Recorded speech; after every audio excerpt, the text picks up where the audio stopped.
As the veteran finishes, he leans forward slightly, his voice lower but more intense. "I believe in second chances," he says, "but respect has to be earned."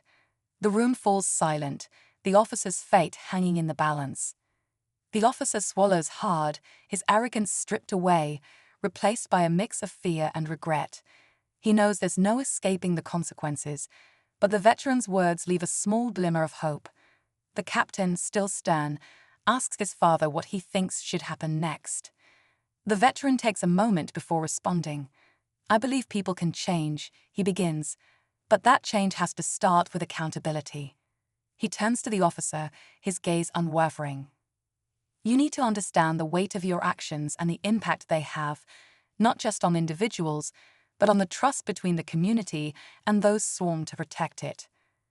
The captain nods in agreement. "You'll face disciplinary action, but if you're willing to do the work, we'll give you a chance to prove you've changed."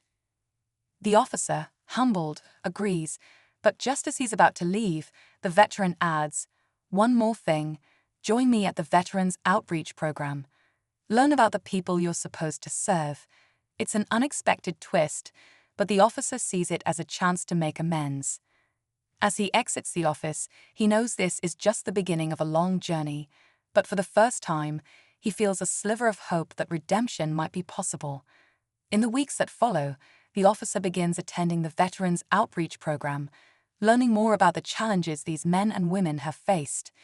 Each session opens his eyes a little more, helping him understand the depth of his biases and the importance of empathy. The veteran is there, guiding him through the process, offering insights, and occasionally sharing stories from his own past. The officer's transformation isn't immediate, but gradually he starts to change. His colleagues notice the shift in his demeanor. He's more respectful, more thoughtful in his actions. The community begins to see it too, as he works to rebuild trust and serve with genuine intent.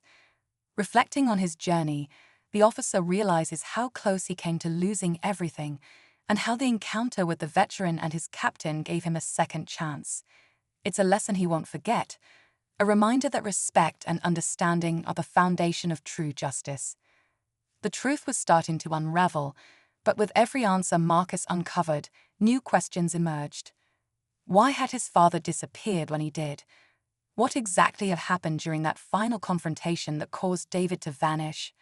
And most chilling of all, what role did Officer Daniels play in it all? The pieces of the puzzle were nearly in place, but one last shocking discovery would change everything. Just when it seemed like the story might break wide open, Marcus received a call that would put his life in immediate danger. The call came late at night, its ring cutting through the silence like a warning.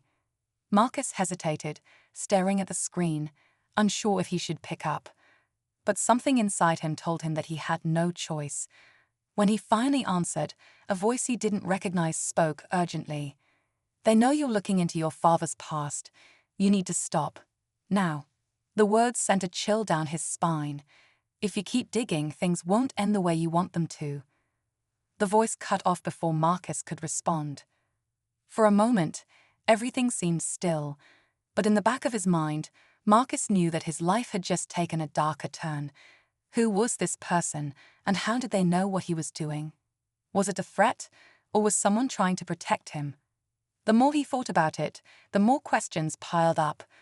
Could his father have been involved in something so dangerous that it put his son in jeopardy too? The next day, the tension in the air was palpable. As Marcus walked down the street, he noticed a familiar face. Officer Daniels, standing just a few yards away. But it wasn't his usual patrol stance. This time, Daniels was talking to someone in a black SUV, exchanging what appeared to be a set of documents. Marcus's heart raced. Was this a coincidence, or had the officer somehow been linked to whatever his father had been involved in? Desperate for answers, Marcus decided to confront Daniels. He couldn't wait any longer, and the stakes had never been higher. But as he made his way toward the officer, a sudden movement caught his eye. Someone was watching him from the shadows. His instincts screamed that something wasn't right. Was he about to walk right into a trap? The truth was closer than ever, but it was quickly becoming clear that getting to it might cost him everything. Confused and shaken, Marcus didn't hesitate. He turned and ran down the street, his mind racing with questions. The further he went, the more his sense of danger heightened.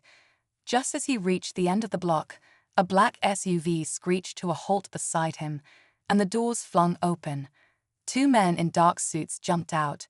Without thinking, Marcus sprinted toward the alley, hoping for some kind of escape. But they were faster. One of the men grabbed his arm and twisted it behind his back. "We know what you've been digging into, Marcus," one of them said, his voice cold. "And we can't let you keep going." Before Marcus could react, the man's grip tightened, pulling him towards the car.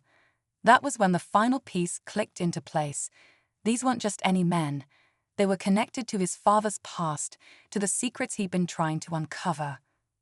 His father had been working with them all along, involved in something far bigger than Marcus had ever imagined. His father hadn't disappeared out of fear. He had gone into hiding to protect Marcus from the dangerous organization he had once been part of. In that moment, everything came rushing to the surface. The mysterious phone call, Daniel's strange behavior, and the threats he'd received were all connected.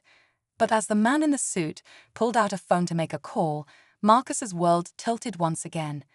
The voice on the other end wasn't one he expected to hear. "Marcus, it's your father. Don't trust anyone. They're not who they seem." Before Marcus could process the revelation, the world around him went black.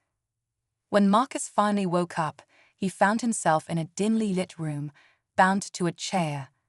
His head throbbed, and the reality of what was happening hit him like a freight train. His father's voice, distant but clear, echoed in his mind. "Don't trust anyone." The two men in suits stood by the door, but they weren't watching him anymore. Instead, they seemed to be waiting for someone. Moments later, Officer Daniels entered the room, his face grim. "This isn't what you think," he said, his voice soft but firm. "Your father was trying to protect you, Marcus. He was working against them." It all came together then. Marcus's father had been involved in exposing a corrupt police network, one that went deeper than anyone knew. His disappearance had been part of the plan to keep Marcus safe. With Daniel's help, Marcus finally understood the gravity of his father's sacrifice. As the pieces of the puzzle fell into place, Marcus knew the battle wasn't over. But for now, he had answers. And with those answers, he could start rebuilding his life. This time with a deeper understanding of the truth and the strength to face whatever lay ahead.